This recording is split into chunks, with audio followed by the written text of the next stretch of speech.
আসলে কে চেনে বলো তো? আসলে তুমি যার সঙ্গে দীর্ঘদিন ঘর করছো সেও কি তোমায় চেনে? খুব বিতর্কিত কথা কি। কিন্তু বস্তি বলে একটা কথা আছে আমাদের জীবনে, বাংলায় সবাই জানে যে বস্তি একটা শব্দ আছে। তো এখন তো ফেসবুক অনেকটা বস্তি টাইপের মাঝে মাঝে হয়ে যায়। খারাপ লাগাটাকে এইসব ব্যাপারে রাখবে না, একদম রাখবে না। যেটা পছন্দ হচ্ছে না সেটাকে পুরো বাদ দিয়ে দেবে, ঠিক সেটাকে বাদ দিয়ে দেবে, একদম শুনবেই না। তুমি দেখবে আকাশ, তোমার মনটা সুন্দর হবে। তুমি দেখবে নর্দমা, তোমার মনটা মিশিয়ে যাবে। জানবে যারা যত জীবনে ফ্রাস্ট্রেটেড, যাদের জীবনে কিচ্ছু হয়নি, হতাশায় ভোগে, তারা তত বেশি জাজবেন। যখন জীবনটাকে বুঝতে শুরু করলাম, জীবনও আমাকে প্রতি পরতে আস্তে আস্তে বোঝাতে থাকলো অ্যাকচুয়াল লাইফটা কি। আমি যে ধরনের গান গাইতে ভালোবাসি তেমন অডিয়েন্স একটু কম পাচ্ছি। প্রপারলি যদি আমি না ট্রিটমেন্ট পাই তাহলে সেই জায়গায় আমার একটু যেতে অসুবিধে হয়, সে যত বড় মানুষই আমাকে ডাকুক না কেন। আমরা হাউ টু প্রেজেন্ট, এটা তো শিল্পীকে ভাবতে হবে। ঠিক বলি, চন্দ্রিমা আমি তোমাকে না ভীষণ ভালোবাসি জানো, আমার অপূর্ব লাগলো তোমার এই শোটাতে এসে। গানগুলো বলছো, আমি তোমার সঙ্গে বেঁধেছি আমার প্রাণ। কেন এভাবে গায় কেন এরা? মানে এটা কি মানে এরকম কি কোথাও লেখা জানি না এটা কেন, জানো তো এর উত্তর কোনোদিন পাইনি। আমি এই পাঠশালায় পড়ি না, এই পাঠশালায় আমি পড়াইও না কাউকে। এতে পারছি কিনা আদৌ, কারণ আমি ছোটবেলা থেকে যেভাবে শিখে বড় হয়েছি সেই শিক্ষা এখন আর পাচ্ছি না। তো আমার মনে হয়, তোমার কি মনে হয় যে তুমি যে এত লোককে শেখাও, এত স্টুডেন্টস তোমার? প্রথমে আমার স্টুডেন্ট আছে, ভালোই আছে, কিন্তু তাও আমি কিন্তু গরুর গোয়ালে বিশ্বাসী নই। আমি প্রতি মুহূর্তে প্রেমে পড়ি। দেখো দুঃখ অনেক কিছুতেই জীবনে মানুষ পায়, এরকম তো হতে পারে না। আমার জীবন এমন জীবন নয় যে সারা জীবন ধরে আমি আনন্দই করে গেছি, শুধু দুঃখ কখনো পাইনি, তা হয় না। ওই যে বললাম, মানুষের মুখোশটা আমার খুব দুঃখ দেয়। বাহ, শুনছি তুমি এই শহরে 2-4 দিনের অফিস ট্যুর। তোমার কাজের জায়গা থেকে আমার পাড়া অনেক দূর, মাঝে কোথাও বসা যায় না, দেখা হয়নি বছর 5। ছোট্ট টেবিল, অল্প কথা, হালকা দুটো কফির আঁচ। প্যাসে হো मैं प्यासे रहने दो रहने दो। অন্য চন্দ্রিমা কিন্তু ধীরে ধীরে বেশ অন্যরকম হয়ে উঠছে। অনেক অনেক মানুষের আনাগোনা হচ্ছে, অনেক মানুষের মনের খবর পাওয়া যাচ্ছে, অনেক মানুষের দরজা নক করে জিজ্ঞেস করা যাচ্ছে কেমন আছো। আসলে মানুষ কি চায়? মানুষ চায় একটু যত্ন, একটু ভালোবাসা, একটু বন্ধুত্বের হাত, আর এমন কিছু মুহূর্ত যা মনের মণিকোঠায় রেখে দেওয়া যায়।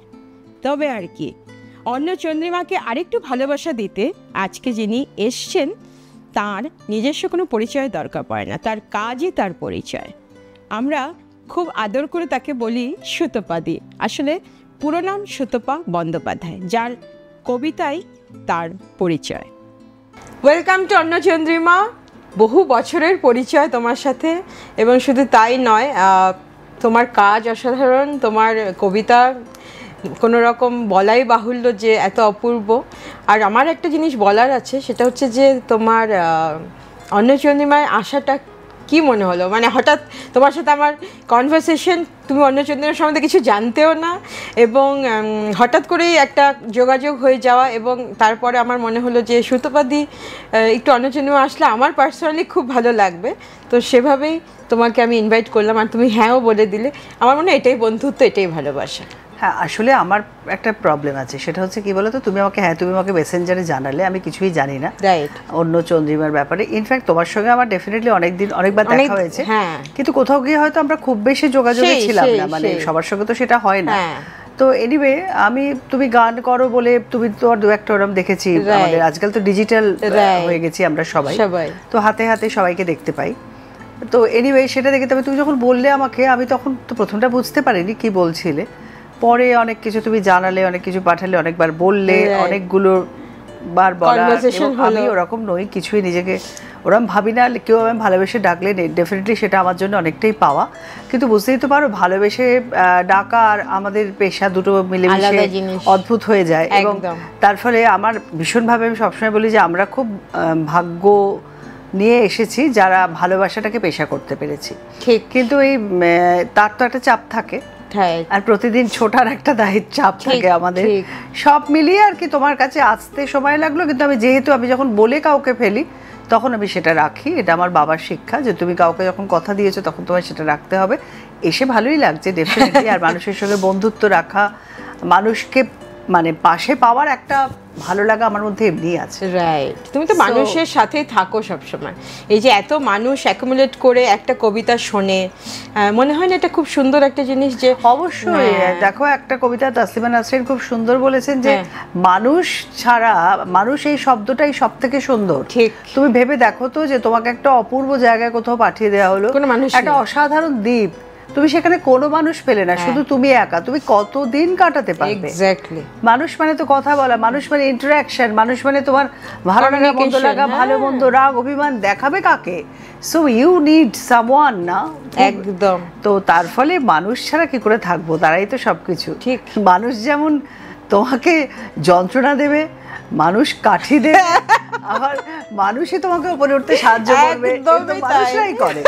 তো এটাই ভূপেন হাজারিকা বলে গেছেন, মানুষ মানুষের জন্য। এই কথাটা যে কত প্রাসঙ্গিক। বাড়িতে যারা, যদিও আমি খুব ভয় পাই বলে আসার আগেই আমি নিচে যিনি আমাকে রিসিভ করলেন তাকে প্রথমেই জিজ্ঞেস করেছিলাম আমি যে উপরে যাচ্ছি এ নেই তো, কুকুর নেই?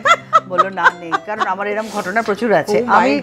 আমার এটা ফোবিয়া, কিন্তু আমি তাদের অপছন্দ করি একদমই না। আমি জানি তাদের মতো ভালোবাসা মানুষ দিতে পারে না, কিন্তু তবু আমরা কি মানুষবিহীন থাকতে পারি? তাই তো মানুষকে নিয়েই চলতে হয়। ঠিক।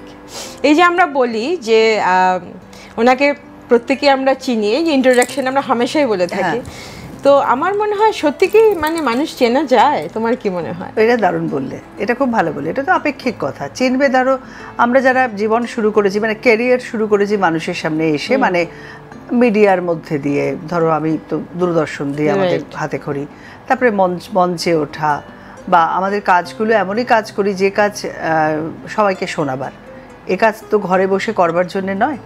তো তার ফলে লোকে চিনে যায়, তাই না?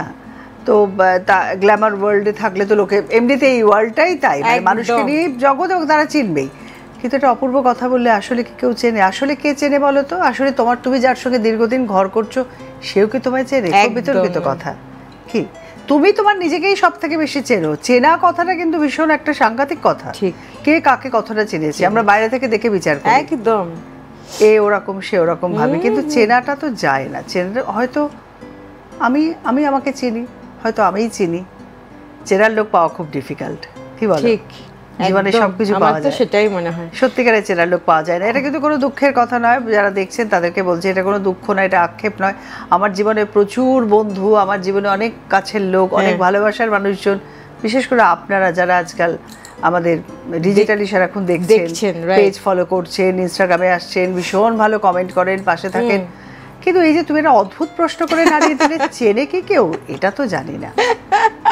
আমার শুধু মনে হয় একটু মানুষ চিনি না আমরা, এত উপর থেকে আজকাল সব কিছু দেখি বা বিচার করি, খুব ইজিলি আমরা জাজমেন্টাল হয়ে যাই মানুষের উপরটা দেখে, যে ও তো ওরকম, ও তো সেরকম, মানে এটা বলা তো খুব ইজি, কিন্তু সেই জায়গায় পৌঁছনো এবং কতটা সাহস হলে মানুষ ওই ধরনের কথা বলতে পারে। ধরো খুব ইজিলি, যেহেতু হাতে একটা মোবাইল ফোন রয়েছে, আমরা খুব ইজিলি কিন্তু জাজমেন্টালও হয়ে যাচ্ছি, এবং খুব easily we are using lots of words which actually they cannot use, they do not have any right to use, কিন্তু তারাও কিন্তু খুব ইজিলি সেটা করে ফেলেন।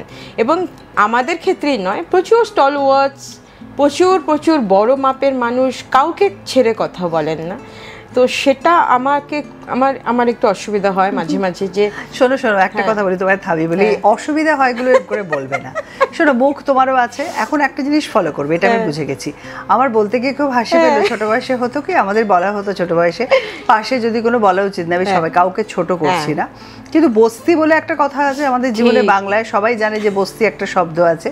তো বলা হতো যে কখনোই বস্তির ঝগড়া করবে না, বা বস্তিতে কোনো ঝগড়া হলে মা বাবারা বলতো চলে এসো ওখান থেকে, ছাদে দাঁড়াবে না, হয়তো পাশে ধরো কোনো একটা ওরম টাইপের কিছু আছে। তো এখন তো ফেসবুক অনেকটা বস্তি টাইপের মাঝে মাঝে হয়ে যায়, হয় না তা নয়। আমারও ফেসবুক আছে, আমারও বন্ধু বান্ধব আছে, ভালো বন্ধু প্রচুর আছে, কিন্তু তার সঙ্গে তো মিলমিশ আছে। আমি তো হাসি, প্রথম কথা আমি অত ওইসবে ঢুকি না। আমার হাস্যকর লাগে যে নিজে অত্যন্ত একটি খারাপ লোক, তাকে আমি চিনি, সে অত্যন্ত খারাপ লোক, সে বড় বড় কথা লিখে যাচ্ছে ফেসবুকে, তাকে দেখে যাও বাড়িতে বাড়িতে তার নিজের লোকেদের সঙ্গে অসম্ভব অসভ্যতা করে, তার নিজের চরিত্র অসম্ভব মানে খারাপ একটি চরিত্রের লোক, তিনি ওখানে 4টি কথা লিখছেন। আর এই যে বস্তির ঝগড়ার কথাটা আমি বললাম যে আমরা এখন সেখানে এসে উপস্থিত হয়েছি, বুঝতে পারলে তো? এটা যেমন ভালো দিক আছে, আমি তো বললাম এখানে অনেক নতুন নতুন বন্ধু পাওয়া যায়, আসে ঠিকই, আবার খারাপ দিকও প্রচন্ড আছে। সেই খারাপটা আমরা আরো ইন্ডালজ করছি। এই যে তুমি বলে খারাপ লাগাটাকে এইসব ব্যাপারে রাখবে না, একদম রাখবে না। যেটা পছন্দ হচ্ছে না সেটাকে পুরো বাদ দিয়ে দেবে, ঠিক সেটাকে বাদ দিয়ে দেবে, একদম শুনবেই না, এই হচ্ছে কথা। এটাই কিন্তু বেস্ট। এটাই আমি অলওয়েজ বলি যে আমি সবাইকে একটা কথা বলি যে শোনো ভাই, খারাপ দেখা ভালো দেখা তোমার দায়িত্ব। রাস্তা দিয়ে যখন তুমি যাবে, মানে যখন তুমি ধরো গাড়িতে যাচ্ছ, হেঁটে গেলে তো আর সম্ভব না, তোমার রাস্তা দেখেই যেতে হবে, কিন্তু ধরো তুমি গাড়ি চালাচ্ছ না, তখন তুমি আকাশটার দিকে তাকালে, ঠিক আছে, তুমি দেখবে নীল সুন্দর আকাশ, আর তুমি তাকাতে তাকাতে যাচ্ছ এইসব নোংরা যেখানে ফেলে টালে সেই রাস্তার দিকে, তোমার চোখে সেই নর্দমাটা পড়লো। তুমি দুটোর তো তফাৎ করতে পারো, তুমি দেখবে আকাশ, তোমার মনটা সুন্দর হবে, তুমি দেখবে নর্দমা, তোমার মনটা মিশিয়ে যাবে। ঠিক সেটা কেন দেখবে তুমি? তুমি আকাশটাই দেখো, তাহলে সেরকম দেখার দৃষ্টিটা ঠিক করো। খুব মানে খুব সুন্দর এবং অপূর্ব সুন্দর একটা উপমা, এটা আমার খুব ভালো লাগলো। এরকম বলে যে রবীন্দ্রনাথের একটা কথা বলি তোমাকে, থামিয়ে বলি, মাথায় এলো তাই। তুমি একটু একটা কথা বলেছো জাজমেন্টাল। জানবে যারা যত জীবনে ফ্রাস্ট্রেটেড, যাদের জীবনে কিচ্ছু হয়নি, হতাশায় ভোগে, তারা তত বেশি জাজমেন্টাল হয়। তবে বলে দিলাম, ঠিক আমার যেমন জাজমেন্ট করার সময় নেই, বিশ্বাস করো, নিজেকে নিয়ে ব্যস্ত। আর আমার তো মনে হয় আমি কেন জাজ করব কাউকে? আমার কি রাইট আছে? তাই ইম্পসিবল। আমি নিজেকে জাজ করতে পারি কোনোদিনও? সেটাও তো পারি না। তোমার ছোটবেলা একটু জানতে চাইবো, কেমন ছিল? আমার ছোটবেলাটা খুবই মধুর, খুব সুন্দর, আসলে সেটাই আমাকে গড়ে তুলেছে। এই যে আমি এরকম কথা বলি না, মানে আমি বলছি নর্মালি লোকজন আমাকে বলে, আর সত্যি বলছি, আমি খুব স্পষ্ট কথা বলতে পছন্দ করি। আমার জীবনে সবটাই আমার ভালো তা হতে পারে না, আমিও ভালো মন্দে মিশিয়ে একটি মানুষ। তবে হ্যাঁ, চেষ্টা করি মানুষকে মানে ওইরকম ডিরেক্টলি কোনো আঘাত না করার বা অসম্মানজনক কথা কাউকে বলে দিলাম হট করে, সেটা ডেফিনেটলি করি না, অন্তত জ্ঞানও তো করি না। কখনো কাউকে করে ফেললে অবশ্যই ক্ষমা চেয়ে নেবো, 1 নম্বর। আর আমার ছোট বয়সটা কি বলতো, একটা সুন্দর পরিবারে আমি বড় হয়েছি। আমার বাবা অত্যন্ত শিক্ষিত একজন মানুষ। আমার বাবা মানে গোটা ভারতবর্ষের মধ্যে প্রথম হয়েছিলেন কস্টিংয়ে। খুব গরিব অবস্থা থেকে তিনি এরকম প্রথম হওয়ার পরে তিনি গোটা সংসার সামলেছেন। তার মাকে দেবতার মতো দেখতেন, মানে আমার ঠাকুমাকে। তো পুরো মানে আমার বাবা ইন্ডিয়াতে ফার্স্ট হয়েছিলেন, এবং রাজেন্দ্র প্রসাদ তখন মানে আমাদের রাষ্ট্রপতি, তার হাত থেকে উনি পুরস্কার দিতে, মেডেল নিতে গেছিলেন। এবং যখন উনি মেডেলটা পেতে গেছিলেন দিল্লিতে, তখন আমার বাবার পরে যাওয়ার মতো কোনো পোশাক ছিল না, ভাড়া করে পোশাক পরে গেছিলেন। এবং তারপরে তাকে আর পেছন ফিরে তাকাতে হয়নি, বুঝতেই পারছো, sky is the limit. So উনি জীবনে অনেক কিছু করেছেন। আমরা যখন, তারপরে তো তিনি অনেক দিন, তখন বলা হতো বিলেত, সেখানে গিয়ে 1 বছর পড়াশোনা করে ফিরে দেশে ফিরে এসেছেন অবশ্যই। তার মধ্যে আমি কখনো সেই জিনিসটা বলা দেখিনি। আমি আমার বাবাকে নিয়ে অনেক বেশি বলি, আমি বাবাকে শুনিনি কখনো নিজের সম্বন্ধে এত কিছু। এই ভ্যালু সিস্টেমে বড়, একদম ভ্যালু সিস্টেম, মানে তুমি ভাবতে পারো না কি ভ্যালু। আমার বাড়িতে আমার ঠাকুমা ছিলেন, ঠাকুমাকে যেহেতু বাবা দেবতার মতো দেখতেন। আমরা 2 বোন, মা বাবা, আমার পিসিরা আমাদের বাড়িতে সবসময় এসে থাকতেন। আমার বাবা সবার পরিবারের দায়িত্ব নিতেন। পিসিদের মেয়েদের বিয়ে, ছেলে মেয়েদের, তাদের অনেকের বিয়ে আমাদের বাড়ি থেকে হয়েছে। সো মানে ওইরকম একজন মানুষ যিনি মানে পুরো সাহেব ছিলেন, কিন্তু আবার বাঙালি মানে যেমন ইংরেজি তেমন বাংলা, সব কিছুতেই সমান, সেদিকটাও ভোলেননি। এবং অত্যন্ত প্রফেশনালি বিজি ছিলেন উনি, কিন্তু অসাধারণ নাটক করতেন। সে অফিসের নাটক দেখার মতো বাবার থেকে আমি এই দিকটা পেয়েছি। বাবা কবিতা আবৃত্তি করতেন, মাঝে মাঝে একা বসে শুনেছি। আমাদের স্টাইল নয়, ডেফিনেটলি স্টাইলটা আগেকার, কিন্তু সেই যে রবি ঠাকুরের কবিতা বলে যেতেন একের পর এক, সেগুলো শুনে না কানের ভেতর দিয়ে মনে ঢুকে, বলে না, সেগুলো হতো। মহালয়ার পর থেকে আমার বাবা চণ্ডীপাঠ করতেন, সে যদি তুমি শোনো মুগ্ধ হয়ে যাবে। তো আমি বলছি এই জায়গাগুলো তোমাকে বললাম ছোট ছোট করে। আর মা তো সংসারটাকে দেখে রাখতেন, মায়ের কোনো তুলনা ছিল না। মানে ওরকম একটা মানুষ আমি দেখিনি, হিংসা কারোর প্রতি নেই। আমার মা করতেন কি জানো তো, আমাদের বারান্দায় বসে, আমি হাওড়া শিবপুরে থাকতাম, যারা স্কুল থেকে বাড়ি ফিরতো, যে সমস্ত মেয়েরা বা এরা, তাদেরকে ডেকে ডেকে কথা বলতেন, কি রে কেমন আছিস, তোর কি রেজাল্ট হলো। একদিন তো একটি মেয়ে আপনার কি দরকার বলে দিল। এবার আমার মাকে বললাম, মা ঠিক হয়েছে দেখলে তো। মা বললো তাতে কি হয়েছে, ওর হয়তো আজকে একটু মুডটা অফ, হয়তো কোনো কারণে বকা খেয়েছে টিচারের কাছে। তাই সবার সঙ্গে কথা বলা, সবাইকে ভালোবাসা। এবং আমার মা এখন আর নেই, মা যখন চলে গেলেন, মানে আমার তখন আমি টেলিভিশনে ঢুকে গেছি, এত সব চারপাশের লোকজন, মানে রীতিমতো তারা কান্নাকাটি করে মানে আমাকে বলেছে কি খারাপ যে লাগছে মাসিমা চলে গেলে, মানে এতটাই ভালোবাসতো আমার মাকে সবাই। সো এই দিকগুলো পেয়েছি তো, মানে সংসারের একটা কি বলো ছোট বয়স থেকে ওই যে তুমি বললে ভ্যালুস, বড়দের সম্মান করা, ঠিক, একটা ডিসিপ্লিন থাকা জীবনের, ঠিক আছে, মানুষকে নিয়ে চলা, যে পাশে যে ধরো আমরা তো এরকম নয় যে শুধু মা বাবা আমরা, আর ঝগড়া করা, আমার মা কারোর সঙ্গে ঝগড়া করতো না, নিজে সবসময় বলতো যে আমাকে আগে দেখতে হবে না, তুমি অন্যদের দেখো। এই যে শিক্ষাগুলো নিয়ে এগিয়ে গেছি, এবং পড়াশোনা, গান, নাচ, আমি নাচও শিখতাম, একটা কালচারাল পরিবেশে বড় হয়ে ওঠা, এইভাবেই আমার ছোট বয়স কেটেছে। খুবই ভালো, খুবই মধুর, এবং যাকে বলে সেখানে কোনো দুঃখ কষ্ট কিছুই ছিল না, এটুকু বলতে পারি। ঠিক, আমারও ছোটবেলা খুব সুন্দর। যা কিছু শুরু হলো, সব কিছুই আমার ম্যাচিউরড লাইফে, যখন জীবনটাকে বুঝতে শুরু করলাম, জীবনও আমাকে প্রতি পরতে আস্তে আস্তে বোঝাতে থাকলো অ্যাকচুয়াল লাইফটা কি, এটা বলতে পারি। ছোট বয়সটা যেহেতু তুমি বললে, ওই জন্য বললাম। কি সুন্দর, মানে আর এই মানে কত ভালো লাগে এগুলো ভাবলে। আমার ছোটবেলা একদম ফুলের মতো। ঠিক, আমার গুয়াহাটিতে বড় হওয়া, বেড়ে ওঠা, সবকিছু এরকম। আমার ফ্যামিলি তো আমার বাবার ভ্যালু সিস্টেম নিয়ে আমি এখন অবধি রয়েছি।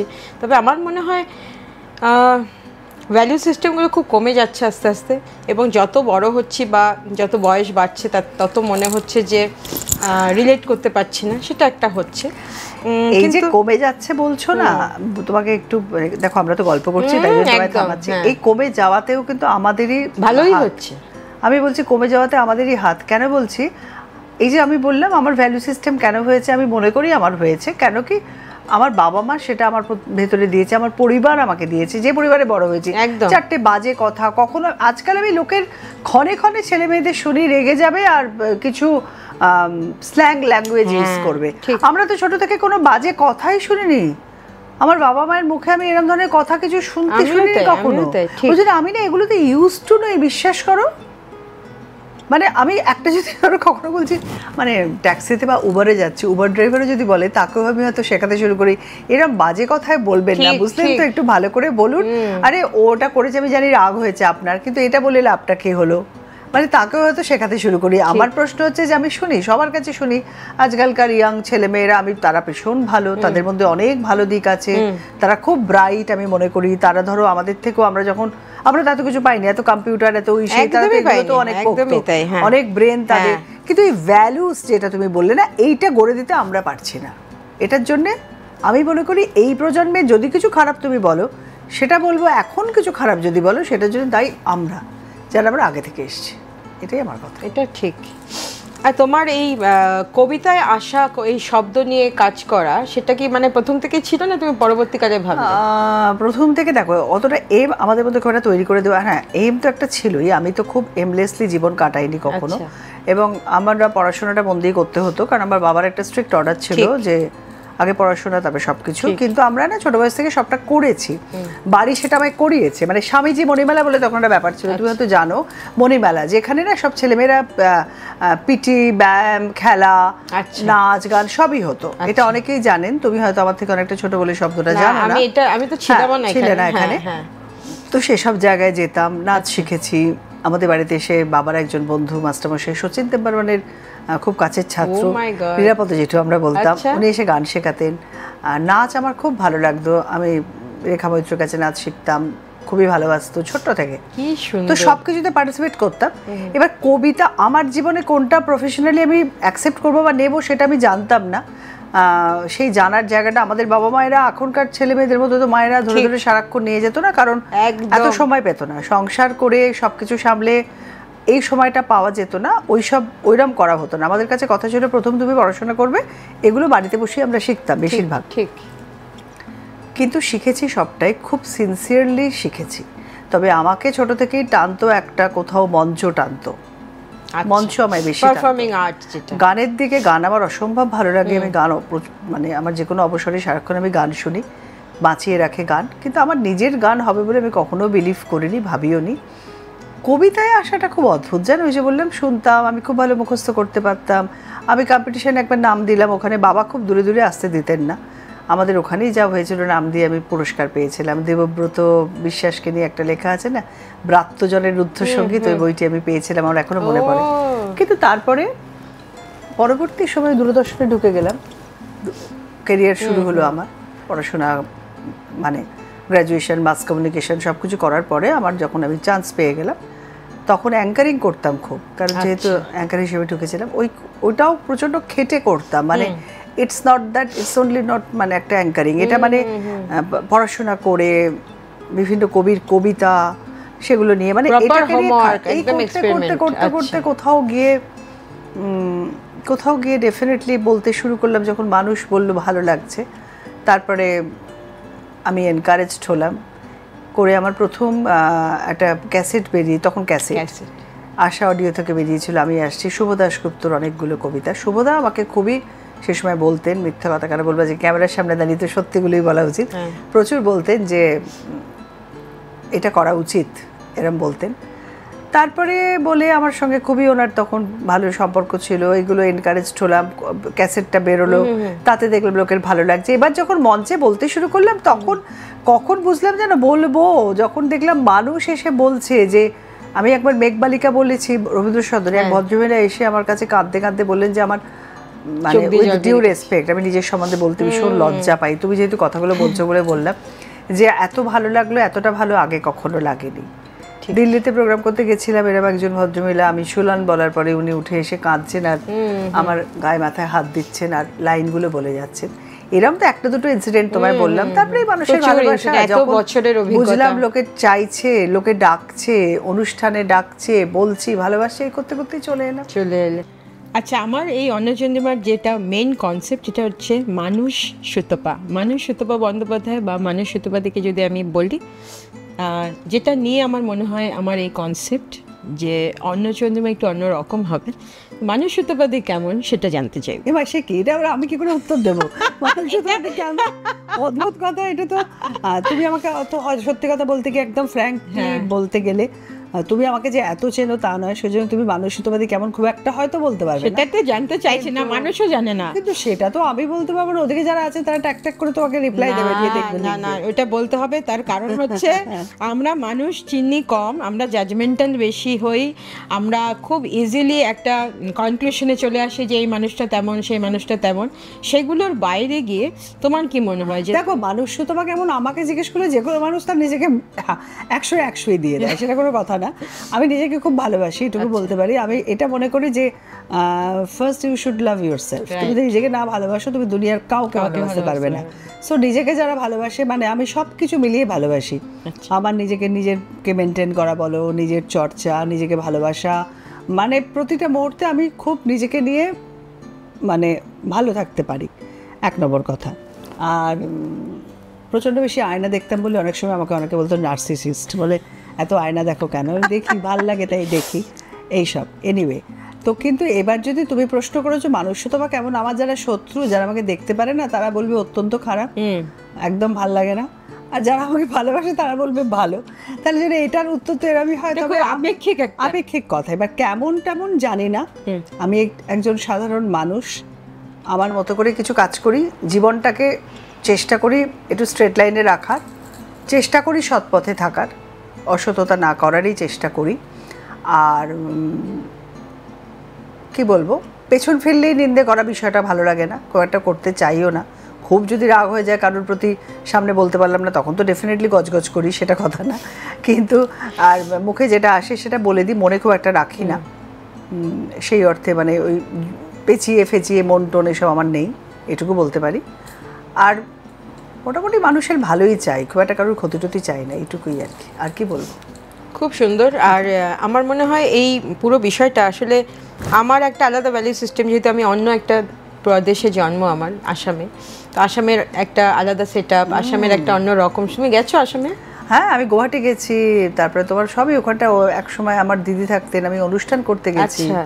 তো তোমার কি বলে ওটাকে, শালাকাটি বলে একটা জায়গা, তবে কি কোকরাঝাড়, আচ্ছা, সমস্ত আসাম, গুয়াহাটি, শিলং গেছি। শিলং তো কি অপূর্ব, কামাখ্যা গেছি। আচ্ছা। তো যাই হোক, তো সেখানে আমার একটা ছোট শহরে জন্ম, আর তুমি খুব ব্লেসড যে তুমি একটা বড় শহরে তোমার জন্ম। তো এই যে দুটোর মানে তোমার কি মনে হয় যে তুমি সত্যি ব্লেসড যে একটা কালচারাল সিটি অফ ইন্ডিয়াতে জন্ম হওয়ার কি কোনো আলাদা কোনো প্রিভিলেজ? হ্যাঁ দেখো, একটা প্রিভিলেজ তো ডেফিনেটলি আছে। মানে আমি জন্মেছি হাওড়াতে, হাওড়া শিবপুরে। শিবপুরও খুব বর্ধিষ্ঠ জায়গা।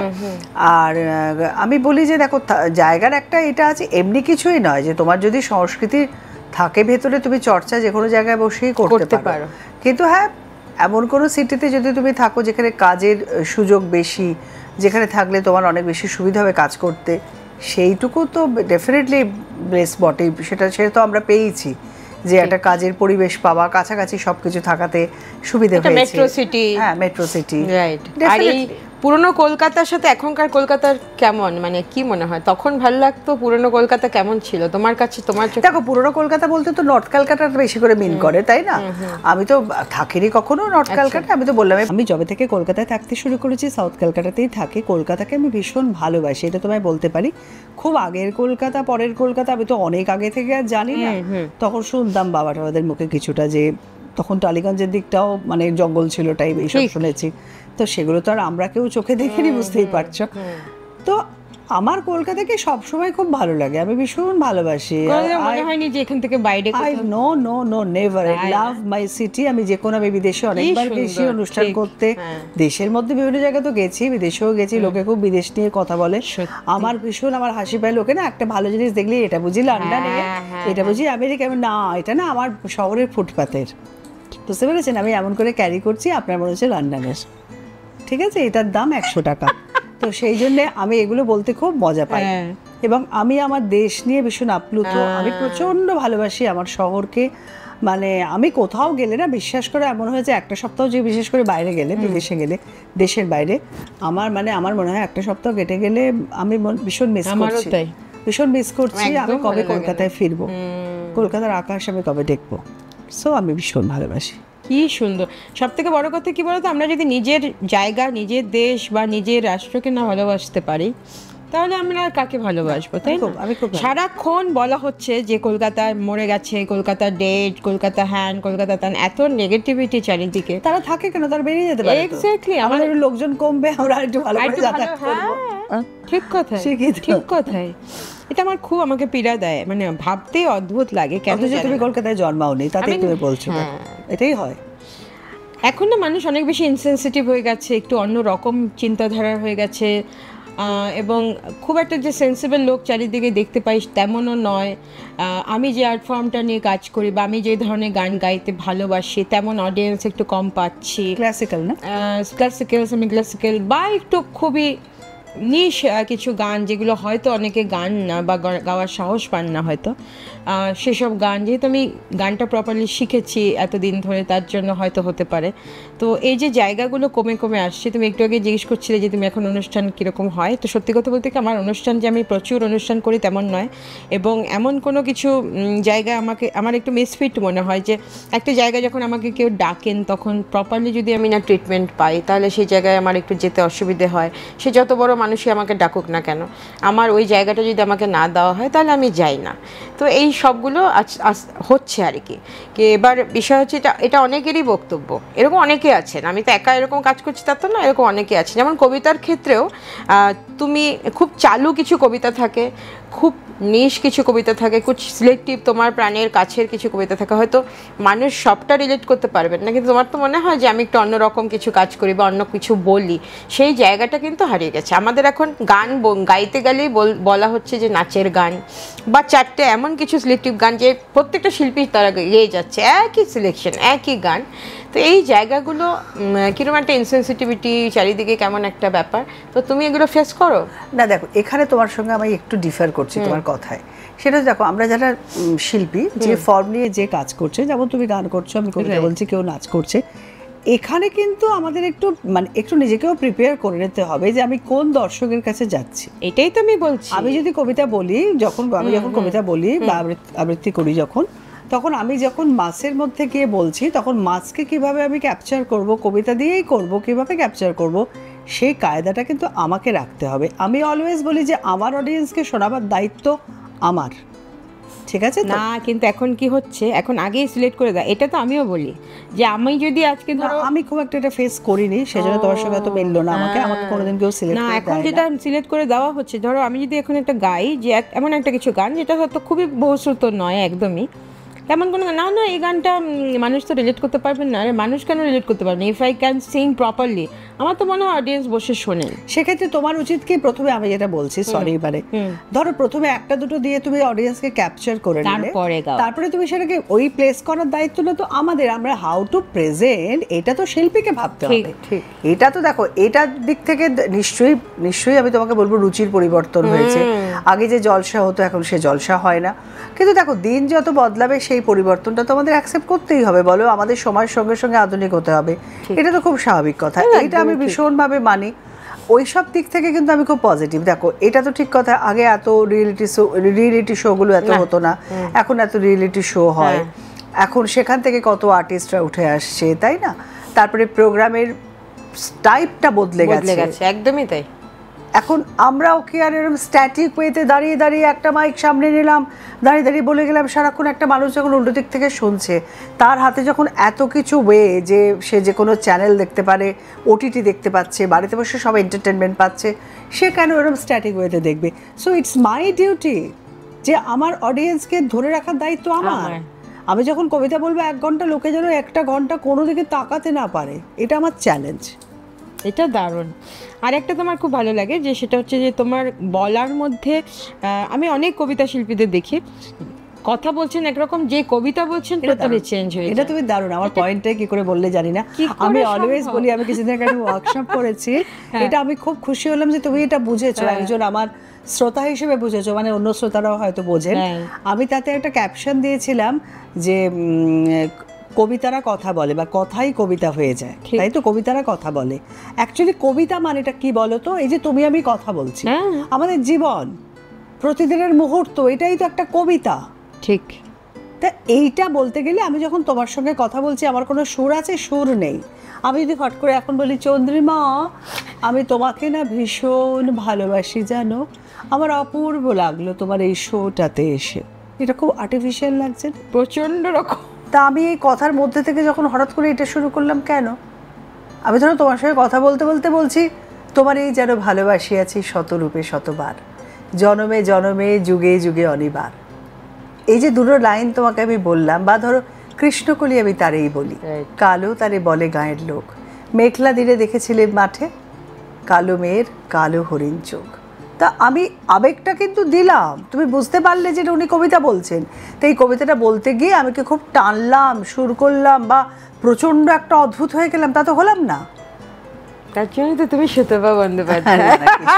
আমি একেবারেই কিছু নয়, আমার এটা, আমি তোমাকে বলছি, ইটস মাই রিয়েলাইজেশন, একদম ঠিক রিয়েলাইজেশন। এইখান থেকে বুঝেছি, আজ আমি সেটাই বুঝি, যে আমার বোধে যেটা আসে সেটাই আমি লোককে শোনাই। আমার বোধটাকে আমি আগে নিজেকে জিজ্ঞেস করি, এটাকে আমি ঠিক বুঝলাম, বুঝে বলো। পড়তে মানুষকে হঠাৎ করে সরিয়ে দিলাম দূরে, একটা লোক তো ওখানেই প্রথমেই স্টার্ট করে সরে যাবে ওই জায়গাটা থেকে, তুমি কথার মধ্যে দিয়ে নিয়ে এসো, বলো তুমি। না, করবে না, কিন্তু আর কিরকম একটা অদ্ভুত প্রেজেন্টেশন, স্পেশালি যখন রবীন্দ্রনাথের গানও করেন বা রবীন্দ্রনাথের কবিতাও বলেন, প্রত্যেকে আমি দেখি যে রবীন্দ্রনাথ ঠাকুর তো এভাবে বলে যাননি বিষয়টা। তুমি কি সেই গানগুলো বলছো? আমি তোমার সঙ্গে বেঁধেছি আমার প্রাণ, কেন এভাবে গায় কেন এরা? মানে এটা কি, মানে এরকম কি কোথাও লেখা? জানি না এটা কেন, জানো তো, এর উত্তর কোনোদিন পাইনি। রবীন্দ্রনাথ কত সুন্দর করে লিখে গেছেন, বলো, কত সুন্দর। না, আমার মনে হয় কি পড়াটা কম, এখন বেঁধেছি আমার প্রাণ, এটাকে কেন তুমি দাঁত দিয়ে আমাকে চেপে বলবে? আমি তো জানি না, আই ডোন্ট নো। আমি এই পাঠশালায় পড়ি না, এই পাঠশালায় আমি পড়াইও না কাউকে। তো আমরা একটু শিক্ষক সুতপা বন্দ্যোপাধ্যায়কে যদি খুঁজি, তাহলে তোমার কি মনে হয় যে শিক্ষকতা বা শেখানো, সেটা কতটা মানুষ আজকাল নিতে পারছেন, কতটা কোন স্টুডেন্ট কিভাবে নিচ্ছেন বা নিতে পারছে কি না আদৌ? কারণ আমি ছোটোবেলা থেকে যেভাবে শিখে বড় হয়েছি, সেই শিক্ষা এখন আর পাচ্ছি না। তো দু তরফেই হয়, যেটা যিনি শেখাচ্ছেন এবং যিনি শিখছেন, দুজনেরই কিন্তু একটা দায়িত্ববোধ রয়েছে এটার পেছনে। তো আমার মনে হয়, তোমার কি মনে হয় যে তুমি যে এত লোককে শেখাও, এত স্টুডেন্টস, তোমার প্রথম কথা, এই এত স্টুডেন্টের পয়েন্ট বলি, আমার স্টুডেন্ট আছে, ভালোই আছে, কিন্তু তাও আমি কিন্তু গরুর গোয়ালে বিশ্বাসী নই। অনেকেই আছেন যাদের হয়তো, আমি উইথ ডিউ রেসপেক্ট বলছি, দরকার এটা। দেখো, পেশার জন্য ডেফিনেটলি দরকার হয়, কিন্তু আমি না মানে আমার কি বলবো, আমার কতগুলো প্রবলেম আছে। আমি যে কাজটা একদম মন থেকে করতে পারছি না, সেটা যতই পেশাগত দিক থেকে অ্যাট্রাকটিভ হোক, আমি খুব বেশি ঢুকতে পারি না। সেই জন্য আমি যতক্ষণ না নিজে ঢুকতে পারি, যে আমি তোমার সঙ্গে অন্তর থেকে কথা বলছি, কিন্তু আমি কিন্তু এসছি বলে জাস্ট ওপর বলে বেরিয়ে যাচ্ছি না। যখন আমি তোমার কাছে এসে গেছি, তখন কিন্তু বিষয়টা ঢুকে গেছি। এটা হচ্ছে আমার নেচার, ঠিক আছে? তো তেমনি শেখানোর ক্ষেত্রেও আমার ভীষণ মনে হয় যে কবিতা, বিশেষ করে আমি কি শেখাচ্ছি, কবিতা তো শেখানো যায় না, কবিরা কবিতা লিখছে, আমি কি কবিতা লিখি নাকি যে আমি কবিতা লেখা শেখাবো? আমি শেখাচ্ছি কি, হাউ টু রেন্ডার, একটা কবিতাকে কি করে প্রাণবন্ত করে মানুষের কাছে নিয়ে যাওয়া যায়, আবৃত্তি। প্রথম পয়েন্ট, একটা সময় অন্তত আমি ভাবলাম, আজও ভাবি, এটা শেখানো সম্ভব নয়। ঠিক, এটা হচ্ছে বোধের চর্চা। তোমার বোধ আমি কি করে জাগাবো? ঠিক, তোমাকে আমি সারেগামা পাধানিসা বলতে পারি গানে, কবিতায় কোনো সারেগামা পাধানিসা নেই, সেটাও বলতে পারবো না। তাহলে আমি কি শেখাবো? আমি উচ্চারণ, উচ্চারণটা বলে দিতে পারি, এটা ভুল বলছো, এটা ঠিক করো, এইটুকু, ঠিক আছে? তো আমি শেখাইনি অনেকদিন। তবে আমি, আমাদের শ্রদ্ধেয়, উনি এখন আর নেই, ভীষণ ভালোবাসতেন আমাদের দ্বিজেন মুখোপাধ্যায়, মানে শ্রদ্ধেয় শিল্পী, দ্বিজেনদা খুব ভালোবাসতেন। দ্বিজেন আমাকে একবার বলেছিলেন, এবার শেখাও। তার আগেও অনেকে বলেছে আমি শেখাতে, দাদা আমি আর কি শেখাবো, নিজেই কতটুকু জানি, এরকম বলতাম। তারপরে একটা সময় থেকে শুরু করলাম, সেটাও আজ অনেক বছর আগের হয়ে গেল। তারপরে দেখলাম সবাই খুব আসতে চাইছে, শিখতে চাইছে। আর বেশিরভাগই দেখে গিয়ে বাচ্চারা ভীষণ ভালো বলে, জানি। বাচ্চাদের তো আর ওই বোধটা ওইভাবে তৈরি হয় না, তাদের তো আর একটু, কিন্তু প্রবলেম যেটা হয়, ওরা ভালো বললেও না, ওদের পড়াশোনার চাপে একটা সার্টেন টাইমে ওরা ডিসকন্টিনিউড হয়ে যায়। সেটা গানের ক্ষেত্রেও তাই। হ্যাঁ, কিন্তু আমি দেখেছি বেশিরভাগই কবিতার ক্ষেত্রে ইদানিং একটু ম্যাচিউরড লোকেরা আসছে, ম্যাচিউরড এজে। কিন্তু আমি কিন্তু শিক্ষক হিসেবে সাংঘাতিক, মানে আমার ছাত্রীরা সব হাসে, তারা কেউ আমার থেকেও বয়সে বড় আছেন, কিন্তু আমি তাদের যখন বকা দিতে শুরু করি, তখন মোটামুটি 5 বছরের বাচ্চার মতোই বা ক্লাস 5-এ পড়া ছেলের মতো করেই বকি, এরকমই করি। কিন্তু সেটা খুব মজা। শিক্ষকের জায়গাটা আমি খুব মানে আনন্দ পাই। আমি ওদের বন্ধুর মতো, শিক্ষক বলি না, আমি সবসময় বলি চর্চা, শেখা বলি না। আবারও বললাম, ওই যে আমি একটা গরুর গোয়ালে সবার মধ্যে বসে বললাম, বলো অন্তরমম বিকশিত করো, আচ্ছা এটা তুমি বলো, এটা কি কবিতা শেখানো? এটা হচ্ছে গানের ক্ষেত্রে তো সেটাই হচ্ছে, ইম্পসিবল ব্যাপার। এটা গোয়ালে সবাইকে বসিয়ে দিলাম, নিজে শেখাচ্ছি না, অন্য লোকেদের পাঠিয়ে শেখাচ্ছি। আমার তো মনে হয় এটা পুরোপুরি ঠকানো হয়, একদম আমার কাছে এটা ঠকানো। সেজন্য যারাই আমাকে বলে দিদি ভীষণ ভালো লাগে শিখতে চাই, আমি নিজে শেখাই। আমার যতটুকু সবার শেখানো না, আবারও বলি চর্চা। আমার কাছে আসবে, কবিতা নিয়ে আমরা আলোচনা করব, শেয়ারিং অফ আওয়ার থটস। আমি এরম বলছি, আমার বড়টা যদি তোমার কোনো কারণে মনে হয় দিদি কেন এরম বললেন, তক্ষুনি প্রশ্ন করবে, আমি উত্তর দেব, ঠিক আছে? আমার প্রত্যেকটি যুক্তি থাকবে, আমি কেন বলেছি। তোমার যদি যুক্তি খণ্ডনের জায়গা থেকে খণ্ডন করবে, আবার আমার যদি মনে হয় তোমার যুক্তিটা সত্যি তো ঠিক বললো, আমি যেটা ভুল ভাবছিলাম, আমি তক্ষুনি তোমারটা অ্যাকসেপ্ট করব। এই অ্যাকসেপ্টেন্সটা খুব জরুরি। এবং প্রত্যেকে যারা গান শেখান, এখন প্রত্যেকেরই একাডেমি রয়েছে, ঠিক আছে? সেটাও জানি না কিভাবে সবার একাডেমি, এবং সেটা মানে পাড়ার ভরে ভরে একদম। আর আমি বুঝতে পারি না যে এই যে শিখছে, এটা কি মানে তারপরে কি হবে, মানে তারপরে যারা বেরোবে শিখে কিছুই হবে না, একটা টোটাল এই গোল। আবার কি হবে? তুমি বেশ বলছো কি হবে? কিছুই হবে না, আবার কি আছে? এখন হবে, এখন অনেক সুযোগ আছে।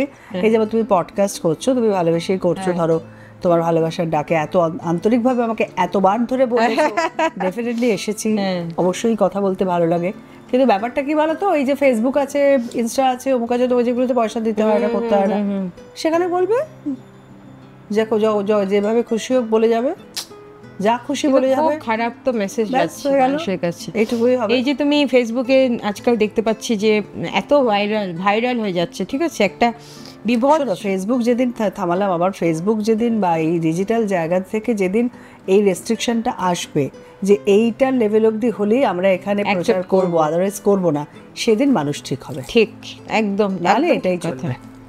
তো দিন দিন বাড়ছে, তাই না? যারা ভালো কাজ করছে, আমি যেমন একটা ভালো গান যদি দিই, যেই মুহূর্তে একটা অন্য কিছু দিলাম সেই মুহূর্তে কিন্তু অনেক রিচ হলো। এবার যে ভালো একটা কাজ দিলাম সেখানে হঠাৎ করে দেখলাম তোমার মধ্যে অনেক দুঃখ আছে, এটা আমি বুঝতে পারছি, সবকিছু কথার মধ্যে বুঝতে পারছি। না দুঃখ না, এটা হচ্ছে কি বলতো, এটা কি মানে দুঃখ না, একটা ব্যথা তো থাকেই সবারই, এবং ব্যথা থেকে মানুষের ক্রিয়েটিভিটি তৈরি হয়, সেটাও আমি জানি। না তোমার এই দুঃখটা আছে আমি বুঝতে পারছি, যে যেহেতু তুমি যেটা বললে যে না এটা সবার ক্ষেত্রে, সব আর্টিস্টদেরই হচ্ছে, আমার একার না। এবং যারা যারা আমাকে বলছেন প্রত্যেকে যে কাজ দিলে দেখে না, কিন্তু এমনি উল্টোপাল্টা দিলে প্রচুর লোক দেখে সেই জায়গায়। আর শেখানোর কথা তোমাকে আরেকটা কথা বলি, আমি মোটামুটি ওই যে বললাম গরুর গোয়াল করি না, আমার বাড়িতে অনেকেই আসে, আর ডোভারলেন আর এতে আমি শেখাই কসবাতে। আচ্ছা, কিন্তু শেখানো আমার খুব লিমিটেড এবং ঠিকঠাক। যে কোনো আর্ট ফর্ম তো লিমিটেড হওয়া উচিত, তাই না? তুমি কি ডেইলি একটা করে রবীন্দ্রনাথ প্রডিউস করতে পারবে, বা ডেইলি একটা করে জীবনানন্দ, মানে ওইটাই বলছি আর কি। একটা কবিতাকে মানে আমি কবিতার কথা বলছি, তুমি গানের কথা বলবে, পরিপূর্ণভাবে ঠিকঠাক করে মানুষের কাছে নিয়ে যাওয়ার জন্য মিনিমাম 6 মাস তো লেগেই যাবে। মানে আমি বলছি আমার আত্মস্থ হবে, মুখস্থ করব, আত্মস্থ করব, অতটা ভালো করে তৈরি করব, তবে না একটা মানুষের কাছে প্রেজেন্ট করবো। আগে নিজে তৈরি হও না। যখন তুমি গান শিখছো, আমাদের প্রথমেই শেখানো হতো যে এক একটা রাগ ধরো 1 বছর 2 বছর করে মানুষ শিখছেন, কিন্তু সেক্ষেত্রে আজকাল যখন আমার কাছে লোক আসছেন তখন আমি দেখতে পাচ্ছি বলছে যে শুধু গানটা শিখে নি, মানে প্র্যাকটিস না করে শেখা যাবে, এরকম কোয়েশ্চেন আসে। আমি ভেরি গুড, হ্যাঁ, তো এটা এসছে। আমি খুব একটা সোশ্যাল মিডিয়াতে স্ক্রিনশট দেই না, সেই আমার স্ক্রিনশটটা আমি প্রপারলি দিয়েছিলাম ওই লেখাটা। তো এরকম লোকজন আজকাল মানে শিখতে চাইছেন যে গানটা শিখে ফেলবো কিন্তু সেটা আমি রেয়াজটা করতে পারবো না, তাহলে কি হবে, এরকম জিজ্ঞেস করছে আমাকে আর কি। তো এই লেভেলের এই জায়গায় পৌঁছে গেছি, তাই একটু নেগেটিভিটি আসে মাঝে মাঝে, but I am not at all negative. আমি খুবই পজিটিভ একটা মানুষ, এবং আমার কাজ আমি খুব সুন্দরভাবে আমার মতো করে আমি চেষ্টা করি, এবং মনে হয় যে আমি কিছু মানুষের কাছে পৌঁছতে পারি আমার কাজ নিয়ে, তো সেভাবেই চলে। তোমার তুমি একটু বলো যে তোমার এই যে সামনে পুজো চলে আসছে আমাদের, পুজোর কি কি প্ল্যানিং থাকে? প্রত্যেক বছর কি তোমার পুজোর আলাদা কোনো প্ল্যানিং থাকে না? তুমি না দেখো, প্রত্যেক ডিফারেন্ট বছরে তো এক একটা বছরে এক এক রকম প্ল্যানিং হয়। এবছরে যেমন অলরেডি আমার প্রোগ্রাম এসে গেছে, আমি বাইরে যাচ্ছি। আচ্ছা, তো তার ফলে আমার তো পুজোর কদিন প্রোগ্রামেই ব্যস্ত থাকবো, পঞ্চমী থেকেই চলে যাচ্ছি। আচ্ছা, ওই সুতরাং সেটা আবার যে বছর যখন যাইনি, ধরো আগে একটা সময় পর পর গেছিলাম, মাঝখানে কিছুদিন গ্যাপ পড়েছিল, তো তখন পুজোর প্রোগ্রাম বলতে, তাছাড়া কখনো কখনো জাজমেন্টে যাই, বিভিন্ন রকম জাজমেন্ট থাকে, এগুলো থেকেই যায়। বা কলকাতাতে ওই কটা দিন খুব একটা তো প্রোগ্রাম স্টার্ট হয় না, আগে পরেটাই বেশি হয়, ওইটা করি। আর তারপরে তাছাড়া আছে আড্ডা, বাঙালির আড্ডা। তোমার সাথে পুজোর আড্ডা মনে আছে? সে আমাদের পুজোর আড্ডা হয়েছিল। বাঙালির আড্ডা তো আমি এমনিতেই আড্ডাবাজ, আমাদের প্রায় দিনই আড্ডা হয় আফটার কাজ। আর আমার পাড়াটা খুব ভালো, ওই পাড়াতে প্রচুর ক্যাফে, প্রচুর জায়গা আড্ডা মারা, সো সবাই চলে আসে, ডাকাডাকি করে, আড্ডা দিই, খুব মজা। পুজোর আমরা যদি বাঙালির পুজো বলি, বাঙালির পুজোর 3টে মেন জিনিস আছে, সেটা হচ্ছে খাওয়া দাওয়া এবং সাজ পোশাক, আর একটা হচ্ছে আড্ডা। এই 3টে নিয়ে বাঙালির পুজো আসলে। তো সাজ পোশাক নিয়ে একটু কথা বলবো। তার আগে বলি, তোমার চা খেতে ভালো লাগে না কফি? চা। তোমার জন্য আমার স্পেশাল চা আছে, সাথে তুমি জানোই অন্নচন্দ্রিমা আমি আরেকটা স্পেশাল জিনিস বানাই। সেটা বলবো, সারপ্রাইজ, সেটা বলবো। আমরা চা খাবো, তার সাথে টা খাবো, এবং আমরা পুজোর সাজ পোশাক এবং তোমার সাজ পোশাক নিয়ে কথা বলবো। তাহলে আমরা চায়ের দিকে এগোই। একদম, চা তেষ্টা একদম।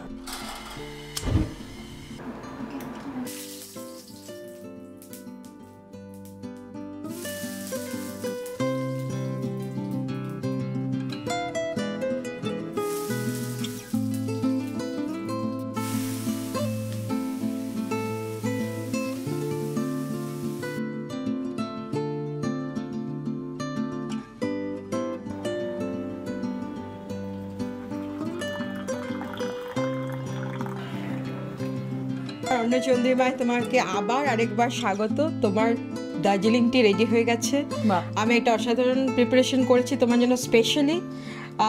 সেটা তোমার একটু সারপ্রাইজিং মনে হচ্ছে, সেটা বুঝতে পারছি। হ্যাঁ, দেখলাম যে তুমি তো সত্যি আইডিয়া ছিল না, তাই যে কত কিছু করো, তার মধ্যে রান্নাও করে রাখো, মানে সর্বগুণে গুণান্বিত আর কি, প্রচন্ড ভালো।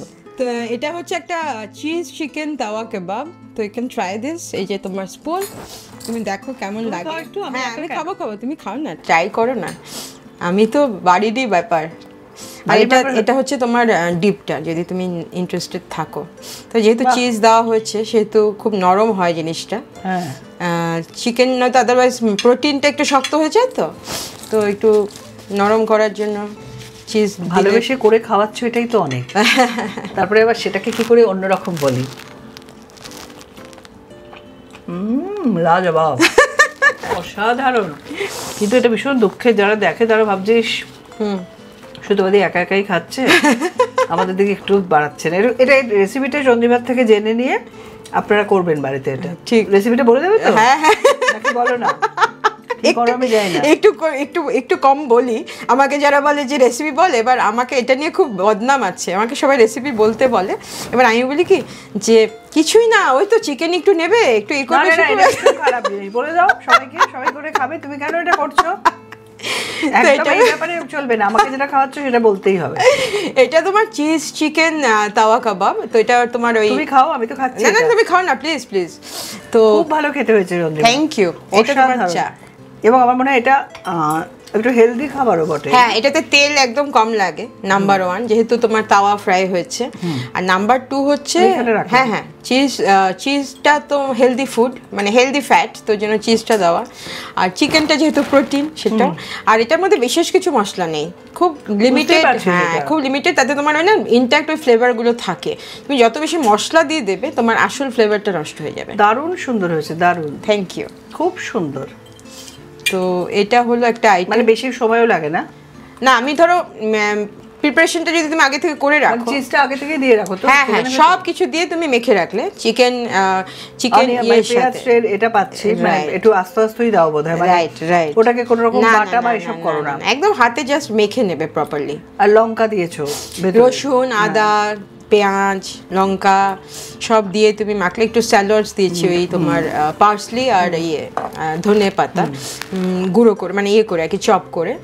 পার্সলিটা খুব সুন্দর একটা ফ্লেভার হয় আর ভীষণ ভালো। তুমি নিচ্ছ না? হ্যাঁ, খেতেই হবে। হ্যাঁ, পার্সলিটা না অসাধারণ খেতে হয়েছে, বুঝতে পারছেন তো, মানে মনটা পুরো খাবার দিকেই।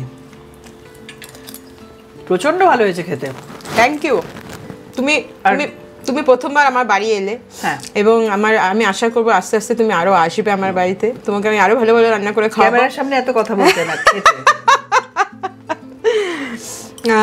চাটার কালারটা অপূর্ব হয়েছে। এটা আর্ল গ্রে, বুঝতেই পারছি। আমার আসলে যেটা রিফ্রেশিং, হ্যাঁ রিফ্রেশিং হয়। এবার তুমি বলো, তোমার সাথে আমার অনেক কথা আছে। নাম্বার 1 তো তুমি এত অপূর্ব সাজো, এই সাজ পোশাকে বলে অ্যাডমিট করলাম আর কি। ওই যে আগেই বলেছি আমি যেটা করি সেটা বুঝে করি। তো না, এটা তুমি জানো, তুমি খুব কনসিয়াস অ্যাবাউট ইয়োরসেলফ, সেটা আমি জানি। তো এই যে তুমি এই সাজ পোশাক কি মানে কোথাও, মানে মা এরকম ছিলেন বা তোমার অটোমেটিক্যালি? একদম না। আচ্ছা, ভীষণ ঘরোয়া সাজতেন। মা দেখতে খুব সুন্দর ছিল, কিন্তু তখন মা তো কোনদিন বিউটি পার্লারে, সেই তো আমার মাঝে খুব একটা ত্রেতা যুগের লোক তাও ছিল না সময়, তখনকার গ্রাজুয়েট ছিল, সবই ছিল।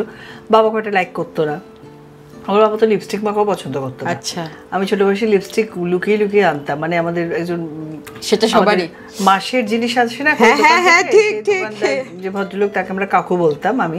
আমার দিদিও সব করতো না, আমি করতাম। তাকে বলতাম পুজোর আগে যে আমাকে একটা লিপস্টিক দাও, বলে না দেবো না, তোর বাবা বকবে। ওর খাতা সিস্টেম ছিল, মানে বাবা মাস গেলে টাকাটা দিত।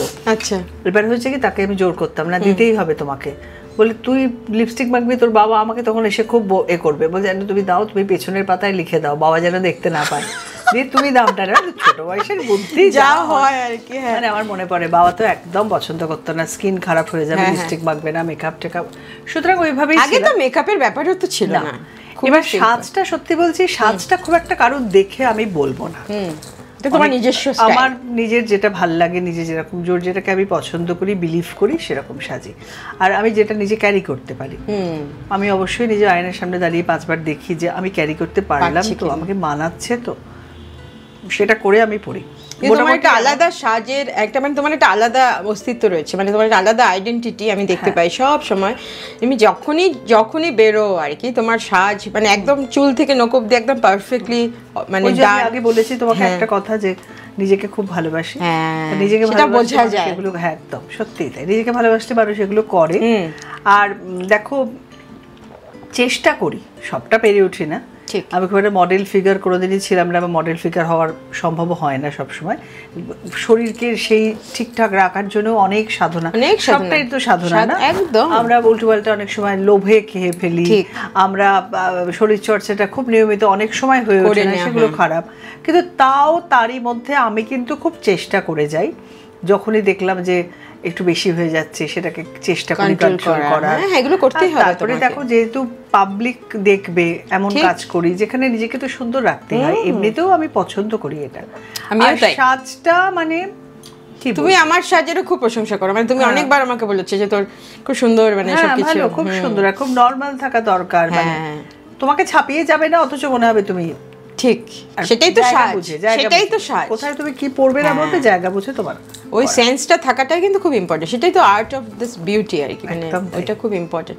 আর এই যে কালেকশনস এত এত এত দেখতে পাই, হ্যাঁ প্রচুর, আমাকে সবাই বলে তো, হ্যাঁ কি বলে, কোথা থেকে এইটা, কোথা থেকে ওইটা, কোথা থেকে সেইটা, আমি তো অর্ধেক মনে রাখতে পারি না, তখন খুব রেগে যায়, বলে বলছো না। একদমই নয়, আমি ভীষণ বলে দিই, আমার মনে পড়ে আমি সবসময় বলে দিই।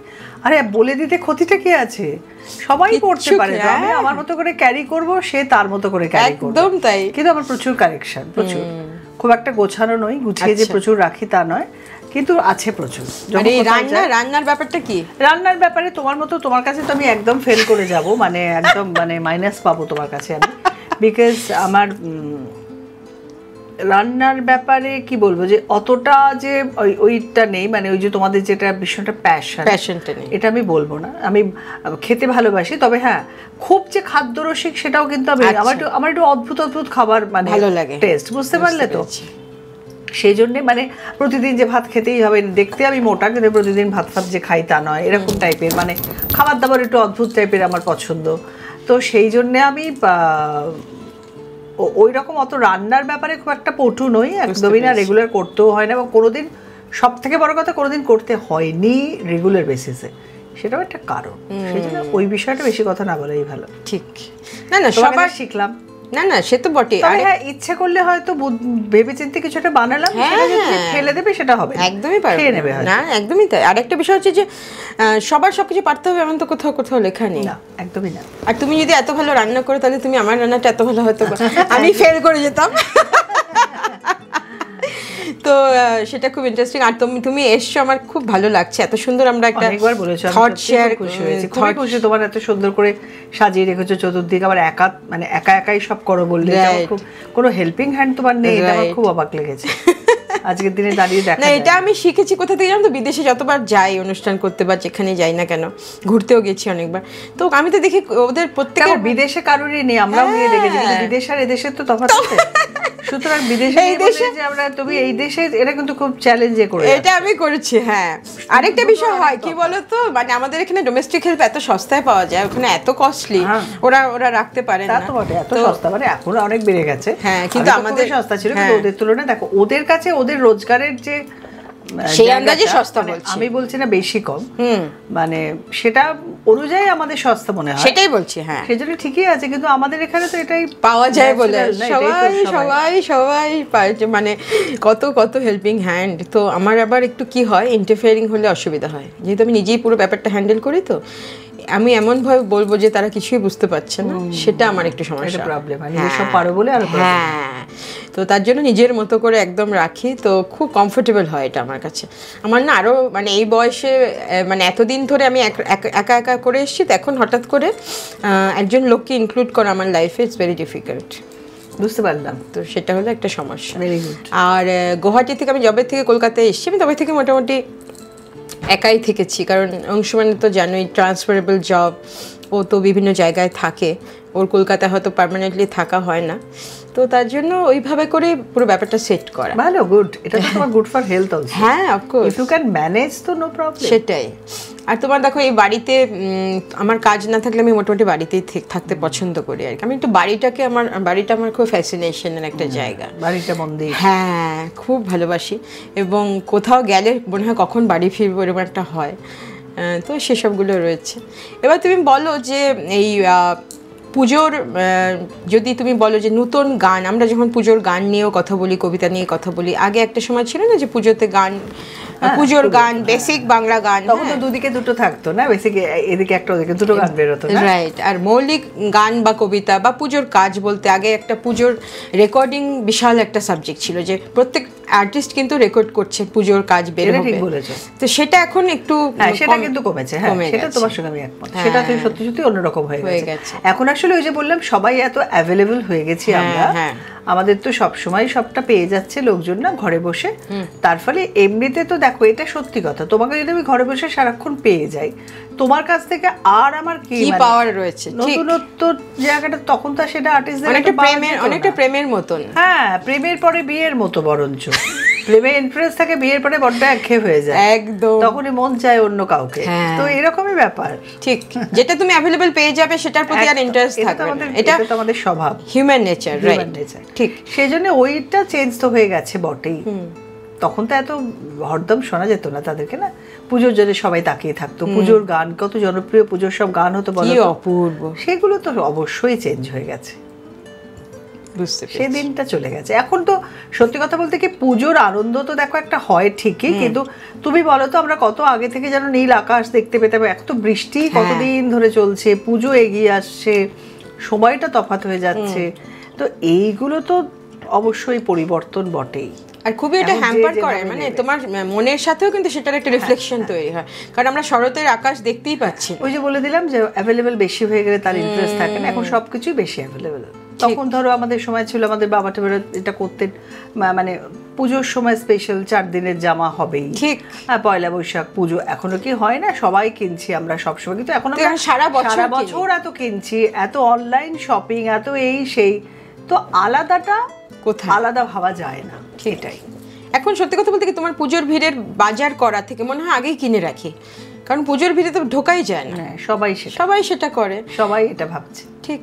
তো সেই জন্য ওই ব্যাপারটাই নেই, মানে যে ব্যাপারটা আগে হতো। আগে মনে হচ্ছে ছোটবেলায় পুজোর যখন প্যান্ডেল করা হতো আর ঠাকুর বানানো হতো, আমরা স্কুল থেকে ফেরার সময় একবার করে দেখা, আর স্কুলে যাওয়ার সময় একবার করে দেখা, যে কতটা এগোলো বিষয়টা।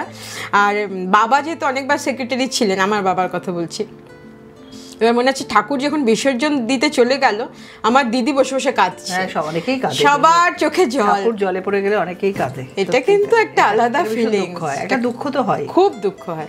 আর সব থেকে খারাপ লাগে ওই ফাঁকা প্যান্ডেলটা দেখতে, অন্ধকার, ভীষণ ফাঁকা হয়ে যায়, কি ডিপ্রেসিং ওই বিষয়টা। আমার পাড়াতে তো কবেই থেকে প্যান্ডেল শুরু হয়েছে, একদিকে সমাজসেবী, একদিকে বালিগঞ্জ কালচার, একজনের 80, একজনের 75 বছর, তো তার ফলে এত আগে থেকে প্যান্ডেল, আর আমরা সেভাবে যাতায়াত করছি, যখন ওগুলো থাকবে না তখন তো খালি ফাঁকা লাগবে। এটা ঠিকই, এটা একটা খুব মজার, মানে মজার অ্যাট দ্য সেম টাইম দুঃখেরও। কিন্তু ওই যে তুমি বললে যে যেটা বেশি থাকে সেটার অ্যাভেলেবিলিটি কমে যায়, এই যে পুজো 4 দিন থাকে সেটার জন্যই বোধহয় এত, অবশ্যই এত পুজো ধরো 1 মাস ধরে চলছে, তাহলে কি বিরক্তিকর হতো, লোকের কাছে একটু অস্বস্তি হতো না? প্রচন্ড অস্বস্তিকর, তোমার রাস্তা ব্লক হয়ে যাচ্ছে, জ্যাম জট, এই সেই সবটাই তাই। তোমার কাছে প্রেমটা কি? আমার কাছে প্রেমটা ভীষণ আনন্দের, প্রেমটা খুব ভালো লাগে, আর প্রেমটা অনেক মুক্ত বাতাস, প্রেম তোমাকে অনেক এনরিচ করে, অনেক কাজের সৃষ্টিশীল কাজে, প্রেম হচ্ছে প্রেরণা। অ্যাকচুয়ালি আমার কাছে প্রেম মানে প্রেরণা, প্রেম মানে বন্ধুত্ব, তাই তো? প্রকৃত মানে প্রেম শব্দটা আমি বলছি, কে কি প্রেম পেয়েছে সেটা কথা না, যদি প্রেম হয় সেটা, তাহলে সেটা কিন্তু এরকমই, তোমাকে বাঁচার, নতুন করে প্রেম প্রেরণা দেয়, প্রেম নতুন করে বাঁচার আনন্দ দেয়, ভীষণ ভালো লাগার একটা জায়গা। আর আমি প্রতি মুহূর্তে প্রেমে পড়ি। আচ্ছা, তোমার এই কাবাবের প্রেমে এখন পড়ে গেলাম একদম। এটা আমি সত্যি কথা, মানে প্রেমটা তো অবশ্যই সারা জীবনের একটা অন্য সম্পদ। আচ্ছা, আর তোমার এই কোনো নেগেটিভিটি, যেটা তোমার এমন কোনো কাজ বা এমন কোনো ইনসিডেন্ট যেটা তুমি আগে কোনোদিনও কাউকে বলোনি, তেমন কিছু, বা বলতে চাও তেমন কিছু দুঃখ বা একটু নেগেটিভ থটস হোয়াট এভার, বা প্রেমে ব্যথা, প্রেমে না হোক বা এমনি জীবনে কোনো ব্যথা, সেরকম কিছু মনে পড়ছে কি এই মুহূর্তে, যে সত্যি আমাকে দুঃখ দিয়েছিল এই জিনিসটা, এরকম কিছু কথা আর কি? দেখো, দুঃখ অনেক কিছুতেই জীবনে মানুষ পায়, এরকম তো হতে পারে না আমার জীবন এমন জীবন নয় যে সারা জীবন ধরে আমি আনন্দই যেটা করে গেছি শুধু দুঃখ কখনো পাইনি, তা হয় না। বিশেষ করে ওই যে বললাম, মানুষের মুখোশটা আমার খুব দুঃখ দেয়, প্রত্যেককেই দেয় হয় সবার। হ্যাঁ, আমি যেভাবে চিনছি তার অন্য চরিত্র দেখতে দুঃখ লাগে। আর একটা কথা হচ্ছে যে প্রেমের ডিচড খুব একটা হয়নি, কেউ আমি ডিচ করেনি, বরঞ্চ আমি 1-2 জনকে ডিচ করেছি, সেটা খুব অন্যায় করেছি কিন্তু করেছি। আর অনেক ছোট বয়স থেকেই পরপর প্রেম করে গেছি অনেক, সুতরাং প্রেম এসেছে আমার জীবনে বারে বারে। এই প্রেম একবারে এসেছিল নীরবে, হ্যাঁ সেটা নয় আমার এই দুয়ারো প্রান্তে, আমি বলতে পারছি না। মোটামুটি যবে থেকে জ্ঞান হয়েছে, একটু পাকা হতে শুরু করলাম আর কি, পাকতে শুরু করলাম, তবে থেকে প্রেমে পড়তে শুরু করেছি। আচ্ছা, হ্যাঁ, তো খুব ইন্টারেস্টিং। এরকম একটা হতো আমার, ভীষণ মজার। সেটা আমার মা খুব সুন্দর বলতে পারতো, মানে এরকম অনেক জানি সুন্দর একটা ছেলে দেখলাম তো ভীষণ ভালো লেগে গেল, এরকম টাইপের যা হয় ছোট বয়সটা বোঝো তো। আর বাবা ভীষণ কনজারভেটিভ ছিল, সো বাবা একটা কথাই বলেছিল যে প্রেম করলে তুমি যা করবে সব ভুলভাল করবে। হ্যাঁ, বাবা বিশ্বাস ছিল না সেই বিষয়টা, সুতরাং তুমি যা করবে ভুল করবে, এরকম একটা ব্যাপার। তো বাবাকে পরবর্তী সময় বলেছিলাম যে তুমি যা করেছো সেটাও ভুল করেছো। এনিওয়ে, অত আর বিতর্কিত কথায় গেলাম না।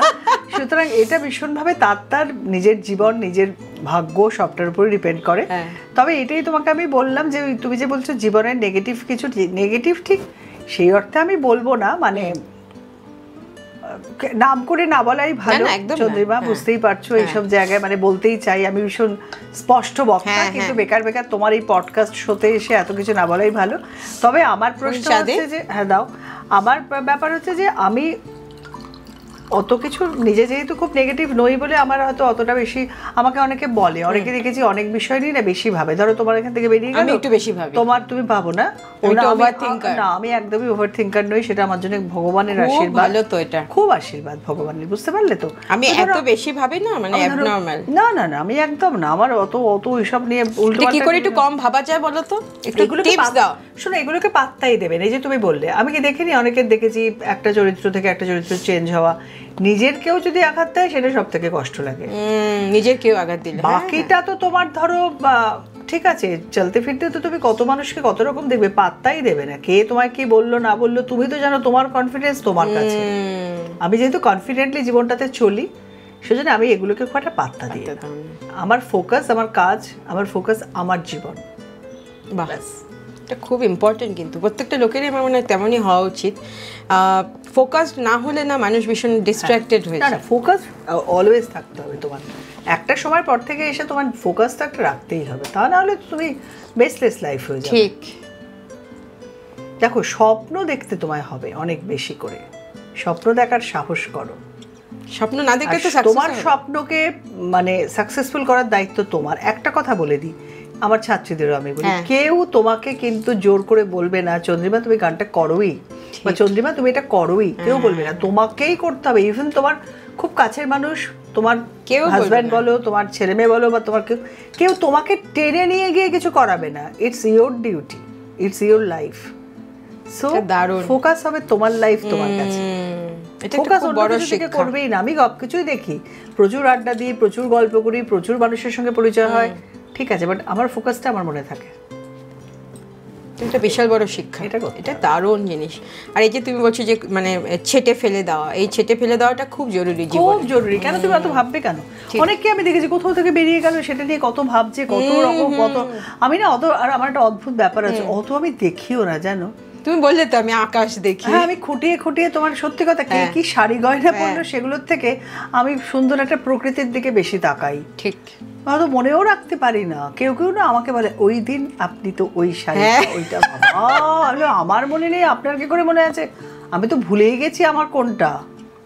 যাই হোক, এত পার্থিব জিনিসের দিকে তাকিয়ে লাভ নেই। আমি আধ্যাত্মিক কথা বলছি না, নিজেকে এনরিচ করো। কি সুন্দর, মানে এটা আমি ভাবি যে রবীন্দ্রনাথ পড়লেও বোঝা যায় যে কত বড় থট প্রসেসটাই কি বিশাল, কসমিক একটা পৃথিবীর কতটুকু জানি।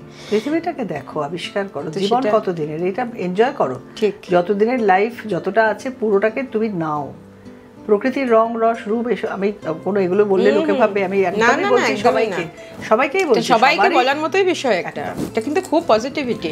একদম লোকের সমালোচনা বেশি না করে নিজের সমালোচনা করুন, নিজেকে চিনুন, নিজেকে জানুন, নিজেকে ভালো রাখুন, ব্যাস। খুব ইম্পর্টেন্ট। অন্য চন্দ্রিমার প্রায় শেষের পথে, তোমাকে আর বেশি সময় আমরা আটকাবো না। তোমার ব্যস্ততা থেকে তুমি আমাদের কাছে এসছো, এত ভালো একটা মুহূর্ত আমরা একসাথে কাটালাম এতক্ষণ ধরে, আমার খুবই আনন্দ হচ্ছে। তবে সুতপা বন্দ্যোপাধ্যায় কবিতা ছাড়া তো ইনকমপ্লিট। কিন্তু শোনো, প্রথম কথা হচ্ছে যে ব্যস্ত তো ঠিকই, ব্যস্ত আমরা সবাই, এই কথাটা আমি বলি না, বুঝলে তো? আমার ভীষণ ব্যস্ত, আমি শুধু ব্যস্ত, সবাই ব্যস্ত বলে, জানি না কেন, সকাল থেকে সবাই আজকাল ছুটছে। কিছুই আলাদা করে নয় গো, যথেষ্ট আড্ডাও আমরা দিই, সেই আড্ডার মতো করেই তোমার সঙ্গে কাটালাম। তুমি খুব আন্তরিকভাবে আমার সঙ্গে আড্ডা দিলে, বরঞ্চ ভালো লাগলো, অনেক কথা বললাম। কিন্তু বিষয়টা হচ্ছে যেটা, যে ওই জন্য ভালো লাগা আড্ডা তোমার আমার দুজনেরই, আলাদা করে কিছু নয়। কিন্তু তুমি আমাকে প্রথমেই বলেছিলে এটা অন্য চন্দ্রিমা, মানে অন্য চন্দ্রিমা মানে তুমি আমাকে ডেসক্রাইব করেছিলে যে অন্যভাবে হয়। আমার কবিতা দেখো, কবিতা আমার প্রাণ, কবিতা আমার বেঁচে থাকার আশ্রয়, বলি তো সারাক্ষণই। তুমি যেহেতু রিকোয়েস্ট করছো নিশ্চয়ই বলবো একটা, কিন্তু তোমাকে একটা গান গাইতে হবে। আচ্ছা, এবার এটার সঙ্গে মানিয়ে নিয়ে বুঝে নিয়ে গানটা গাইবো। আর একটা বিষয় হচ্ছে যে গান আর কবিতা যেহেতু আমার মনে হয় যে পাশাপাশি চলে আর মধুরেনের সমবায় একদম পাশাপাশি, বন্ধু হাত ধরে ধরেছে। একই কথা বলে যান যারা লেখেন, গীতিকার, কবি, তাদের মনের কথা। এই টেবিলে বসার পরে এই টেবিলটা দেখে, এবং তুমি আমাকে চা খাওয়ালে, তুমি জিজ্ঞেস করেছিলে কফি না চা, তা আমি বললাম চা, কারণ আমার চাটা বেশি ফেভারিট, কফিও খাই কিন্তু মানে কফি মানে কি বলো, এই যদি ক্যাফেগুলোতে যেতে ভালোবাসে আজকাল, ওই ক্যাফেগুলোতেই বেশিরভাগ বসি, ক্যাফে হয়ে গেছে, যদিও টি জাংশনও আছে আমার কাছাকাছি, সেখানেও খুব বসি। তাই জন্য ওই শ্রীজাতর সবাই জানে, অনেকবার আমার বলা, সবাই শুনেওছে, তাও ইচ্ছে করলো ওইটাই একটু বলি, ক্যাফে কর্নার। বাহ, ঠিক এরা মনে হচ্ছে। আর এই কাজটা দেখা যাচ্ছে, যদি ওইরকম একটা পরিবেশ হয়, আর একটি প্রেম সফল যদি না হয়, অনেক দিন বাদে দুজনের কথা হয়, কি হতে পারে?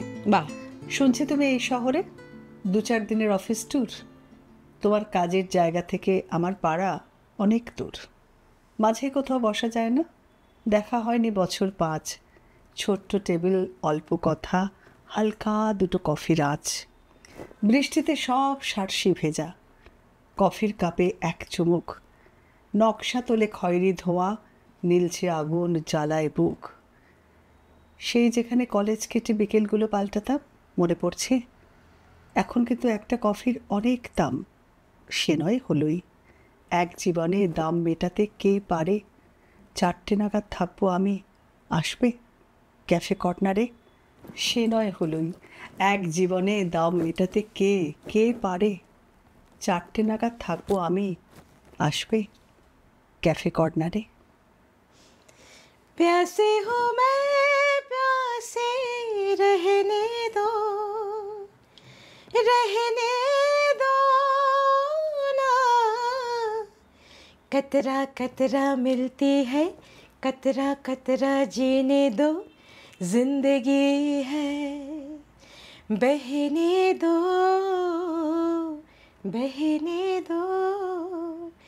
प्यासे हो मैं प्यासे रहने दो